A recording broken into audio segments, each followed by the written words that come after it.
नाज़रीन, इस्लामकोट जे ॻोठ वरवाई में 3 फुट कद रखंदड़ 40 वरियनि जो समद नंढो कद हूंदे बि पाण खे नंढो नथो सम्झे। इन हवाले सां पेश आहे फारूक बशीर जी हीअ रिपोर्ट। कुल कायनात जे हसीन रंगन में इन धरती ते के अड़ा इंसान भी पैदा थिया आहिनि जिन जो जुड़न आम इंसाननि खां अजीब लगे तो।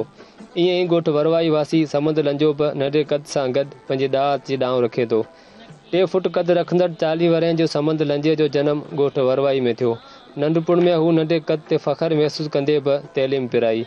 प्राइमरी 5 दर्जा पास करे वहशी वक़्त खां हार खाई पंहिंजी ज़िंदगी जूं हड़ई असरतूं साण सेड़े लोक जे रस्मनि रवाजनि में आम इंसान जीअं रहण लॻो।